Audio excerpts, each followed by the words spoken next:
Very good morning morning spot के साथ मैं हूं अफशीन कुरैशी और मैं हूं आपका मेजबान बिलाल खान। और जो पहला दिन होता है उसमें सबसे ज़्यादा एनर्जी इसलिए होती है क्योंकि वीकेंड की बहुत सारी बातें होती हैं और ऑन एयर जाने से कुछ ही लम्हात पहले हम कुछ डिस्कशन कर रहे होते हैं और कभी कभार ऐसा भी होता है कि इतनी मज़े का खेज बातें होती है इस पर हंसी रोकना मुश्किल हो जाती है। अब ये अफशीन का टैलेंट है कि अभी ऑन एयर आने से पहले जब प्रोड्यूसर साहब ने कहा 10 9 8 7 6 5 4 3 2 1 2 तक ये लड़की इतना हंस रही थी कि मुझे लग नहीं रहा था नाकाबिले बयान, वो कहता है ना अनबयानेबल कि ये लड़की ऑन एयर भी जा सकती है कि नहीं जा सकती, लेकिन 1 कहने के बाद एकदम ट्रांजिशन आती है और एकदम चेंज ना। ये कैसे होता है, हंसी कैसे रोकी जाती है? बस ये टैलेंट है। हम कुछ टंग ट्विस्टर्स की बात कर रहे थे, कुछ ऐसे लोग भी होते हैं जो बात करते करते फंबल कर जाते हैं या कोई ऐसा वर्ड होता है जो अटक जाता है बात करते करते, नहीं समझ में आ रहा होता। एक तो लुकनत होती है बोलने में, वो नहीं, एक होता है बात करते करते आप कोई भी बात बोलते हैं आपके मुंह पर जबान पर आ ही नहीं रहा होता वो वर्ड ना, तो उस पर फिर हंसी आती है आपको। ऐसा ही है ऐसा ही है। खैर बहरहाल कोई बात नहीं, लेकिन ऑन अ सीरियस नोट जरा प्रोग्राम को स्टार्ट करेंगे और अच्छी बात से स्टार्ट करते हैं। हमेशा अच्छी बात अफशीन बताती है, लेकिन अच्छी बात से पहले आज मैं चाह रहा हूँ कि एक छोटा सा एक पब्लिक सर्विस मैसेज इनको दे दें। इस वक्त जरूरत यह है कि गर्मी इंतहाई ज्यादा जो है वो शदीद बढ़ती चली जा रही है, टेम्परेचर जो है वो राइज होता चला जा रहा है। इस पर जो माहिरीन सेहत हैं उन्होंने एक मैसेज दिया और मुझे पर्सनली भी एक बात हो रही तो कहा कि आप हमारा ये मैसेज अपने इस मॉर्निंग शो के जरिए तमाम लोगों को जहां जहां ये देखा जा रहा है वहां पर पहुंचाएं। बात यह है कि जिस्म के अंदर आजकल आप लोग को लिथार्जिक फील कर रहे होंगे, ड्राउजीनेस फील हो रही होगी, या फिर ऐसा लग रहा होगा कि आप बीमार हैं, कभी बुखार फील हो रहा है, कभी बीपी लो हो रहा है। तो इसमें हम क्या करते हैं, हम ज्यादा से ज्यादा पानी पीते हैं, हम समझते हैं कि धूप से खुद को बचा लेंगे, कैप पहन लेंगे तो हम सही हो जाएंगे। उसके बावजूद भी लोग लिथार्जिक फील करते हैं। होता क्या है कि जिस्म के अंदर से इलेक्ट्रोलाइट्स खत्म हो जाते हैं। इलेक्ट्रोलाइट्स का ताल्लुक जिस्म की सारी तवानाई, ताकत और सारी कुव्वत से है।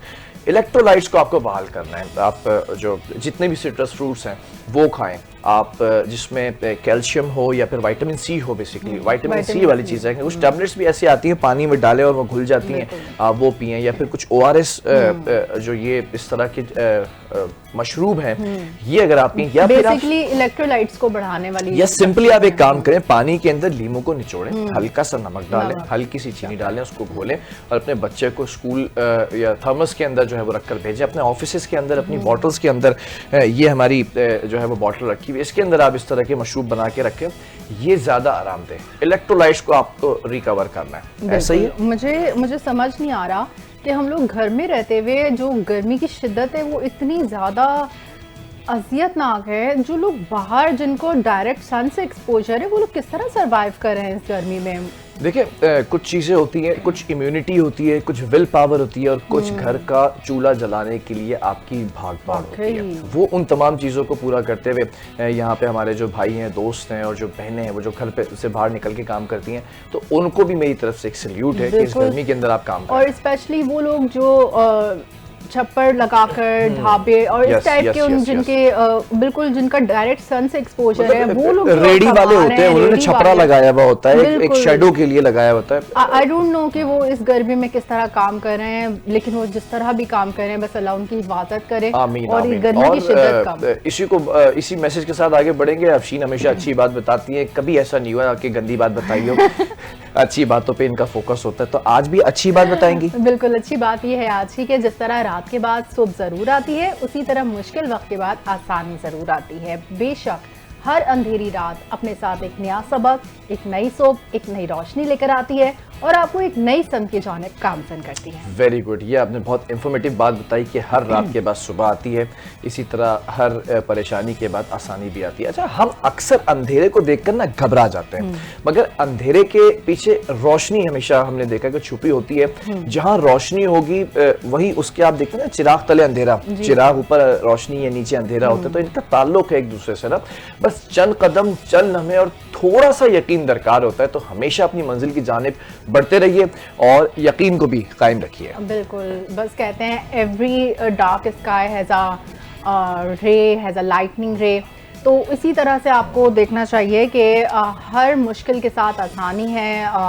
अच्छा, होता कुछ यूं है अफशीन कि हम जो है वो कोशिश ये कर रहे होते हैं कि किसी तरह ये टाइम निकल जाए, उस टाइम के अंदर भी ना हम बहुत सारी चीजें सीख रहे होते हैं। जब मुश्किल का वक्त होता है तो हम कोशिश करते हैं बस ये जैसे रात है ना, रात की ये पहर निकल जाए, सुबह होने में इतना वक्त रह गया, इसी तरह हम अपनी जो परेशानी है ना उसको कैलकुलेट करते हैं कि इतनी परेशानी हल हो गई है, इतनी हल हो गई, लेकिन वो जो एक टाइम स्पैन होता है ना परेशानी का, वो बहुत मुश्किल होता है। उसमें भी बहुत सारी चीजें सीख रहे होते हैं जो आप शायद अपने कंफर्ट जोन में अपनी आसानी में नहीं सीखते हैं। उस परेशानी में आपको सीखने का मौका मिल जाता है इनडायरेक्टली, खुद ब खुद। बस वही बात है कि सारी बात आ जाती है आपके फेथ पर।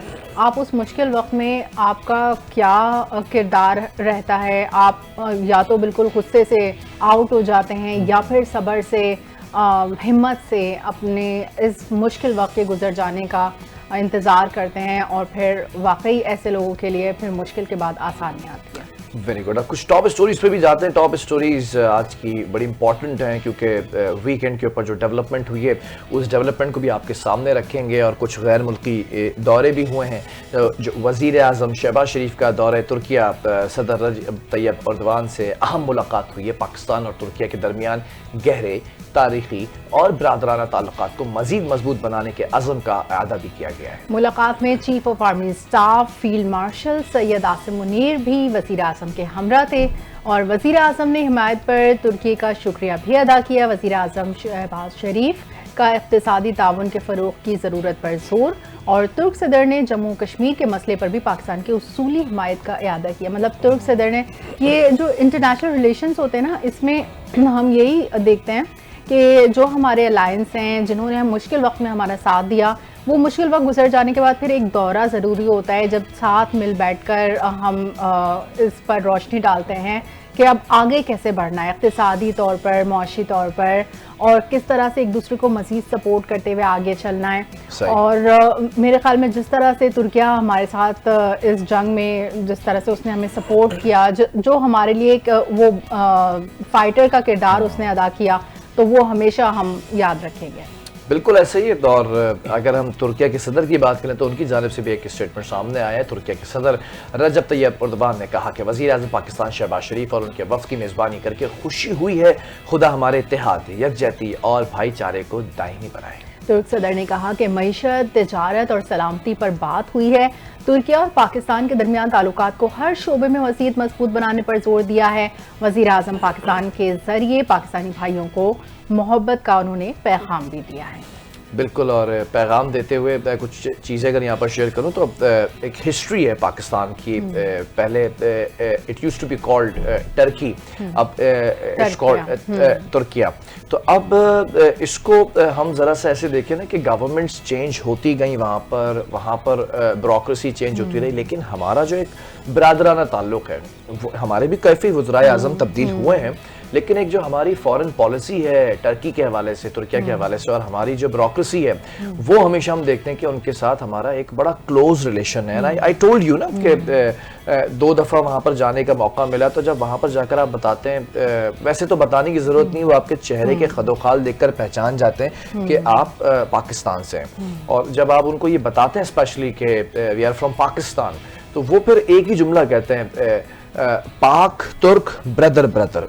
उनका कोई दूसरा जुमला नहीं होता, जबकि वो और लोगों को इतना पसंद नहीं करते हैं। पड़ोसी ममालिक हैं और पड़ोस के साथ साथ और मुस्लिम ममालिक हैं, उनके साथ उनका एक थोड़ा सा वो एक ईगो इशू है। हाँ। क्योंकि खिलाफत उस्मानिया है, सल्तनत उस्मानिया, उनके ब्लड में ना आपको एक रॉयल ब्लड वाली फीलिंग आएगी टर्किया के जो लोग हैं, लेकिन वो पाकिस्तानियों के साथ वो ऐसे ही समझते हैं कि जैसे अगर हम रॉयल ब्लड हैं तो they are from also from royal blood, तो वो आपको भी रॉयल ब्लड समझ के गले लगाते हैं। बिल्कुल, ये एक बड़ी जबरदस्त बात है। और सबसे जबरदस्त बात ये हुई खेल के मैदान से, जो आपको खबर देने वाले हैं कि लाहौर कलंदर्स ने पाकिस्तान सुपर लीग 10 की ट्रॉफी उठा ली है और कोयटा ग्लैडिएटर्स को हराकर तीसरी बार पीएसएल का फाइनल जीत लिया। व्हाट अ मैच, जबरदस्त लाहौर कलंदर्स। बिल्कुल, और सनसनीखेज फाइनल में कोयटा ग्लैडिएटर्स को 6 विकेट से हरा दिया है, और कौशल परेरा ने मैच इनिंग्स खेलकर लाहौर की फतह में अहम किरदार भी अदा किया। 21 गेंदों पर 62 रन बनाकर नॉट आउट रहे हैं जी, और प्लेयर ऑफ द फाइनल करार पाए हैं। मोहम्मद नईम ने 46, अब्दुल्ला शफीक ने 41 रन बनाए, सिकंदर रजा ने 7 गेंदों पर बर्फ रफ्तार 22 रन बनाए और विनिंग शॉट खेला। जबकि लाहौर कलंदर ने 202 रन का हदफ आखिरी ओवर के 5वीं गेंद पर हासिल कर लिया। मतलब that would be the second last ball के 5वीं बॉल के ऊपर 202 रन मुकम्मल किया। व्हाट अ मैच, जबरदस्त। और इसी पर बात करने के लिए हमारे साथ स्पोर्ट्स एनालिस्ट नय्यरुद्दीन भी मौजूद हैं, उनसे मजीद इस पर बात करेंगे। अस्सलाम वालेकुम नय्यरुद्दीन साहब। जी वालेकुम सलाम, थैंक यू फॉर। अस्सलाम वालेकुम नय्यर साहब, वेरी गुड मॉर्निंग। वालेकुम सलाम and good morning sir. I think राब्ता मुनक़ता हो गया, कोई बात नहीं, सुबह सवेरे कुछ चीजें होती हैं। जी आपको आवाज आ रही है? आवाज आ रही है? नहीं सर, साफ आवाज आ रही है। जी साफ आवाज आ रही है। ठीक है, कैसे आप खैरियत से हैं? वेरी गुड मॉर्निंग जी, गुड मॉर्निंग। जबरदस्त हो गया भाई, लाहौर कलंदर्स ने लाहौर ही में फतह के झंडे गाड़ दिए। जी आप बिल्कुल सही फरमा रही है, बहुत जबरदस्त हुआ और मैच जो है वो देखने से ताल्लुक रखता था और जितनी भी थ्रिलर ऑफ ए मैच की तारीफ की जाए वो कम है, क्योंकि इसमें लूजर कोई नहीं था। दोनों टीमों ने लास्ट बॉल तक, सेकंड लास्ट बॉल तक फाइट किया और असल चीज यही होती है कि आप सरेंडर ना करें, अगर हार भी रहे हैं तो फाइट करके हारें। अच्छा नय्यर साहब, आप क्या कहेंगे लाहौर कलंदर के बारे में? मुझे याद है स्टार्टिंग के अंदर बड़ा ट्रोल किया जाता था इस टीम को और बड़ी कमजोर टीम समझी जाती है, मतलब लेकिन अब हम देख रहे हैं कि जिस तरह से कोयटा ग्लैडिएटर्स एक बड़ी स्ट्रॉन्ग टीम हुआ करती थी, उसको हराकर तीसरी बार ये चैंपियन बने, यानी कि अब इस टीम ने सीख लिया है कि पीएसएल के अंदर कैसे दौड़ना है। ये आपने बहुत अच्छा एनालिसिस किया है और मैं ये समझता हूँ कि लाहौर कलंदर की स्ट्रेंथ को अगर गेज करना हो ना तो आप ये देखें कि उनके प्लेयर्स जो हैं कितने इस मैच के दौरान जख्मी हुए। एक प्लेयर जो है वो तो एयरपोर्ट से सीधा लैंड ही उसने मैच के अंदर किया। दूसरा ये है कि आप एक प्लेयर देखें आसिफ, जिसका के शोल्डर डिसलोकेट कहते हैं हो गया। फिर उसके बाद हारिस रऊफ, उसको आप देखें कि उसकी क्या मतलब हेड इंजरी हुई। फिर उसके बाद आप ये देखें कि विकेट कीपर ने जब ग्लव्स उतारे तो पता चला कि उसकी 5 उंगलियां जख्मी हैं। तो ये तो जख्मी शेर की तरह लड़े हैं। ठीक है, जरा बैटिंग ऑर्डर पे अगर बात करें हम तो पाकिस्तान सुपर लीग के अंदर could be find out some good batting standard के हम उसको पाकिस्तानी टीम की तरफ भी ले जा सकते हैं। देखें, ये जो आपने सवाल किया है, मैं समझता हूँ कि पीएसएल जो है ना वो अब एक ब्रीडिंग ग्राउंड बन गया है पाकिस्तान की क्रिकेट के लिए। यस और उसमें आपको अच्छे बॉलर्स भी नजर आ रहे हैं और अच्छे बैट्समैन और अच्छे फील्डर्स भी नजर आ रहे हैं। अगर आपने जिस तरह बैट्समैन की बात की तो जो यहाँ से क्वेटा से हसन आए हैं उनको आप देखें कि एज ए इमर्जिंग प्लेयर लिया गया था और वो best batsman of the tournament आए हैं। जी अच्छा, आपने तो देखा कि बहुत बड़ी फाइंड है। बिल्कुल। अच्छा, आपने देखा कि दुश्मन मुल्क ने कोशिश की कि हमारे मुल्क से जो है ना वो क्रिकेट का खात्मा कर दे और तमाम तर ये जो रंग नूर में नहाया हुआ स्टेडियम है इस तरह का कुछ ना हो, लेकिन फिर से हमने कमबैक किया और ना सिर्फ दुश्मन को मुंह तोड़ जवाब दिया बल्कि वापस से जो हमारे क्रिकेट के रानाइयां हैं वो बहाल हो गई। मैं आपके इस सवाल पर आपको मुबारकबाद देता हूं और इसमें मैं ऐड ये करूंगा कि पाकिस्तान को आईसीसी में ये बात उठानी चाहिए कि इंडिया ने खास तौर पे टारगेट किया पिंडी स्टेडियम को जहां पर मैच हो रहा था। और इस चीज को वहां लेके जाएं कि ये इंडिया की जो एक हरकत है ड्रोन के थ्रू, ये चीज जो है इस पे इंडिया को सेंश्योर होना चाहिए। जिस तरह आपकी चंद ऐसी चीजें होती हैं जो जंग में जिन्हें आप नहीं हिट करते, खवातीन को, बच्चों को, स्पोर्ट्स को तुम हिट कर रहे हो, तुम किधर मतलब कहाँ किस लेवल पर चले गए हो, अपना लेवल तो देखे इंडिया। बिल्कुल। और यहाँ तक कि ड्रोन खेल के मैदान के करीब भी फेंकने की कोशिश की। पाकिस्तान का जो जश्न फतह है उसमें ये मैच जिस तरह से हुआ है फाइनल, ये अंग्रेजी में कहूंगा this was icing on the cake. बिल्कुल जबरदस्त, बिल्कुल ऐसा ही है। ठीक है नय्यर साहब, आपकी मौजूदगी का फायदा उठा लेते हैं, कुछ चीजों पर और बात कर लेते हैं। पाकिस्तानी टीम की अगर बात करें तो हमेशा से हम देखते हैं वकार यूनुस, मोहम्मद आकिब, वसीम अकरम, इस दौर से अगर लेकर चले तो पाकिस्तान का बॉलिंग जो एक पूरा एक समझे आप ट्रायंगल चलता था, ट्रायो होता था हमेशा, 2 से 3 बॉलर हमेशा आपको फास्ट बॉलर्स नजर आते थे। हम इस बार पीएसएल के अंदर बेसिकली हम एक इसको बड़ा ब्रांड तो बना रहे हैं, लेकिन वो जो हंटिंग का एक सिलसिला था, क्या पीएसएल से हमें वो फायदा हो रहा है, वो हंट कर पा रहे हैं हम उस टैलेंट को? जी बिल्कुल, मैं एग्री करता हूँ। हम हंट कर रहे हैं, हमें यहाँ से बॉलर शाहीन शाह अफरीदी भी तो यहीं से आए ना, बिल्कुल ऐसा ही। और हारिस रऊफ भी यहीं से आए, और भी प्लेयर्स हैं जो मैं मतलब नाम ले सकता हूँ। और अब आज देखें कि आपको एक ओपनिंग पेयर में प्रॉब्लम ये आ रही थी कि आपके पास पावर हिटर नहीं था कोई, तो अब 2 पावर हिटर आपको मिल गए हैं। एक तो मैंने बताया हसन, और दूसरा लाहौर से नईम, जिसको कि कल मेरे ख्याल में best batsman of the match का अवार्ड मिला है रात को। तो ये दोनों जो हैं, इनको अगर आप वो कर लें फोकस, तो आपका, तो मैं कहता हूं कि पहले 6 ओवर में जो आपके रन ही नहीं बनते थे, मेरे हिसाब से अगर आपने वर्ल्ड लेवल पे जीतना है तो 6 ओवर में 80 रन से नीचे नहीं होने चाहिए जी। किसी सूरत में। और उसके लिए हम देखते थे मोहम्मद हारिस की तरफ या इसकी तरफ शाइम अयूब की तरफ। तो शाइम अयूब जो है वो साबित नहीं कर सका कि जी उसमें वो मतलब वर्ल्ड क्लास के, वो तो यहाँ पे इसमें आके आपके पीएसएल में नहीं अपने आप को प्रूव कर सका, वो नीचे जा रहा है बजाय ऊपर जाने के। और ये जो दोनों प्लेयर हैं, ये वो हैं जिनसे आप 90 प्लस भी स्कोर एक्सपेक्ट कर सकते हैं पहले 6 ओवरों में। इनके ऊपर ग्रूम करें। और मोहम्मद हारिस को मैं आपके चैनल के थ्रू ये मैसेज दूंगा कि वो क्रिकेट को बेसबॉल समझता है, जिसमें कि हर बॉल को हिट करना है। क्रिकेट में ये नहीं है, आपने मेरिट की बॉल पे हिट करना है। अच्छा, इंटरनेशनल खिलाड़ी का कैसा मुराल आप देख रहे हैं, क्योंकि वो पाकिस्तान आने से पहले अदम तहफ़्फ़ुज़ का शिकार थे, लेकिन अब चूंकि वो पाकिस्तान आ गए हैं, उन्होंने सिक्योरिटी के तमाम इंतजामात देखे, तो अब उनका मुराल जो आप बुलंद देख रहे हैं, उसके बारे में आप क्या कहेंगे? मैं समझता हूं कि ये एक और फौरन जंग के बाद ना एक और बहुत बड़ा मैसेज चला गया हमारी ना जंग जिसे कहते हैं मिलिट्री के बाद, अब सियासी और समझ लें कि नैरेटिव में भी हम बहुत आगे निकल रहे हैं। और कल का जो फुल स्टेडियम था, हाउसफुल था लाहौर के स्टेडियम में, और जो आपने सिक्योरिटी की बात की है अल्हम्दुलिल्लाह कि फ्लॉलेस, कहीं पर खुदा ना खास्ता एक भी ऐसा इंसिडेंट नहीं हुआ जो किसी भी प्लेयर को वो करे।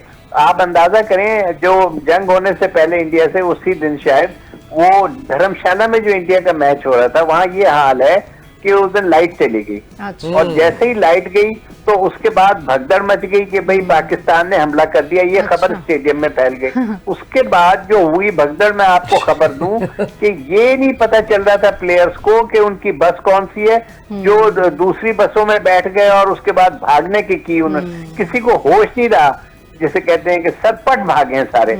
तो अल्लाह के फजल से हमारे यहाँ तो ऐसा कोई पैनिक नहीं हुआ। बिल्कुल अल्हम्दुलिल्लाह। अच्छा, कुछ इंटरनेशनल प्लेयर्स की भी बातें हैं, लेकिन अगर हम अपने ही प्लेयर्स की बात करें तो मैं कुछ जरा हमारे प्लेयर्स हैं उनके बारे में आपका क्या तज्जिया है, क्या राय है, वो भी सामने रखना चाहूंगा हमारे व्यूवर्स के। If you talk about Mohammad Amir को आप कैसा देखते हैं? कुछ वापसी देख रहे हैं टीम में, या कोई ऐसी चीज देख रहे हैं कि कोई ऐसा टैलेंट है उनमें कि वो डिजर्व करते हैं इस वक्त टीम में वापस आना? बिल्कुल डिजर्व नहीं करते। उन्होंने जिस तरह बेटागर किया है अमेरिका के वर्ल्ड कप में, हमें उनकी कतई जरूरत नहीं है। वो खेल रहे हैं, खेलें, ही इज मोस्ट वेलकम, हमें कोई खेलने पे एतराज नहीं है। लेकिन अब जो नया टैलेंट आ रहा है, आप उनके ऊपर भरोसा करें। आपका जो पुराना टैलेंट है हारिस रऊफ और शाहीन शाह अफरीदी को देखें, उसने फजल महमूद कैप जीती है और साबित किया है कि उसके अंदर अभी जो है ना गैस बाकी है। ठीक है। If you talk about Babar Azam, कहाँ देखते हैं बाबर को? बाबर आजम को मैं T20 में नहीं देखता। मैं मेरे हिसाब से तो इसकी भी बिल्कुल कतई जगह नहीं बनती T20 में रिजवान की। इन दोनों को अगर T20 में लाते हैं तो आप अपने जो मौजूदा अब रिसर्जेंस ऑफ आपकी जो हो रही है ना टीम, उसमें आप रुकावट पड़ जाएगी। इन दोनों को बिल्कुल टीम में ना लाएं आप। ठीक है। अच्छा, फखर जमान की हालिया परफॉर्मेंस के हवाले से आप क्या कहेंगे? फखर जमान मुझे ठीक है, परफॉर्मेंस है, लेकिन मुझे फिट नहीं लगता समाओ। जो मैच जो होती है ना fitness level of the match, वो नहीं है। बस ठीक है, वो खेल लेता है। आपने देखा कल कैसा कैच उसने ड्रॉप किया, बाकी किसी ने कोई कैच ड्रॉप नहीं किया। इससे पहले इन्होंने 4 कैच ड्रॉप किए थे लाहौर कलंदर ने। फिर उनको जो है उनके ओनर, उनको मैंने एक टिप दी थी, मैंने कहा था कि आपके 120 बॉल्स होंगे इनिंग में, आप उनको ये बता दें कि बॉलर, विकेट कीपर और फील्डर 120 में हर बॉल को ये समझे कि ये मेरी तरफ आनी है, या कैच आना है या फील्ड आनी है, तो ना आपसे मिस फील्ड होगी ना आपसे कोई कैच ड्रॉप होगा। और अल्हम्दुलिल्लाह उनको मैं समझता हूँ कि 99% तो सक्सेस भी इसमें, जो मैंने इनको एडवाइस दी थी पहले। अच्छा, जो ओपोनेंट टीम है कोयटा ग्लैडिएटर्स, उनकी कारकर्दगी पर आप उनको क्या सजेस्ट करना चाहेंगे? देखिए, कोयटा ग्लैडिएटर्स जो है ना, मेरे हिसाब से हारी नहीं है, सिर्फ उनका कैप्टन हारा है, सिर्फ उनका कैप्टन हारा है। आप ये देखें कि कैप्टन ने क्या किया, उसने आमिर का ओवर नहीं कराया ना, एक मिस हो गया उससे। अच्छा, फिर उसके बाद दूसरी चीज ये है कि जब खुद तुम आउट हुए हो तो तुम किस चीज पे नाराज थे? इस चीज पे नाराज थे ना कि भाई तुम नॉट आउट थे, तो तुमने फिर रिव्यू क्यों नहीं लिया? तुम कैप्टन हो, तुमसे बड़ा कौन है इस टीम में? तो उनके कैप्टन ने लेट डाउन किया। और अगर तुमने वो जो अपने एंटिक्स दिखाए हैं और वहां पर गुस्से से हेलमेट फेंका है और बाउंड्री को जूते से किक मारी, मेरे हिसाब से तो उसे जुर्माना होना चाहिए। और ही प्रूव्ड कि he was not fit to lead a team at this arena. Club की टीम को हेड करना है वो कर ले, लेकिन इस तरह से टीवी के कैमरों के अंदर में उनके ओनर ने, मैंने देखा उनके ओनर ने, नदीम साहब ने कहा उससे कि तुम ये जो दिखा रहे हो तो वहां पे तुमने रिव्यू क्यों नहीं लिया? और वही 1-2 रन सही आ रहे हैं ना, और कितने रन से आ रहे हैं, इतना ही फर्क पड़ता है। और क्या फर्क पड़ता है जब टीमें बराबर हो? सो सारी शिकस्त की जिम्मेदारी जो है कैप्टन के ऊपर जाती है। तो एक तो मिस मैनेजमेंट भी हुई कैप्टन से, दूसरा ये कि एग्रेशन का भी मुजाहरा किया गया। अच्छा, एक चीज और ऐड नहीं, एग्रेशन का मुजाहरे में कोई हर्ज नहीं है। बात ये है कि तुम साबित तो करो कि भाई अगर तुम गलत आउट हो तो रिव्यू क्यों नहीं लिया? इसका मतलब है कि तुम आउट सही थे और तुम सिर्फ दिखाना चाह रहे थे कि मुझसे स्कोर नहीं हुआ तो मैं दूसरे पे मलबा डाल। अच्छा, नहीं साहब, लास्टली हम जरा एक सवाल और कर लेते हैं आपसे। जो पाकिस्तान का T20 सीरीज है पाकिस्तान की बांग्लादेश के साथ, बांग्लादेश का जो दूसरा स्क्वाड है, जो ग्रुप है स्क्वाड का, वो भी आ गया यहाँ पर। How do you see this upcoming event? देखिए, ये मैं समझता हूँ कि पाकिस्तान ने जो रेस्ट दिया है शाहीन शाह अफरीदी को और इस तरह के कुछ और लोगों को, तो ये एक अच्छा हमारे लिए एक अपॉर्चुनिटी है कि जो मोमेंटम अब बना हुआ है आपका क्रिकेट का, T20 के मैचेस का, PSL की वजह से, वो अब जो है उसमें अगर कंटिन्यू पाकिस्तानी टीम करती है तो मैं समझता हूँ कि बहुत इजीली ये तीनों मैच जीत जाएंगे, बहुत इजीली। अच्छा, चले, बहुत शुक्रिया। हमारे साथ सैयद नय्यरुद्दीन स्पोर्ट्स एनालिस्ट मौजूद थे।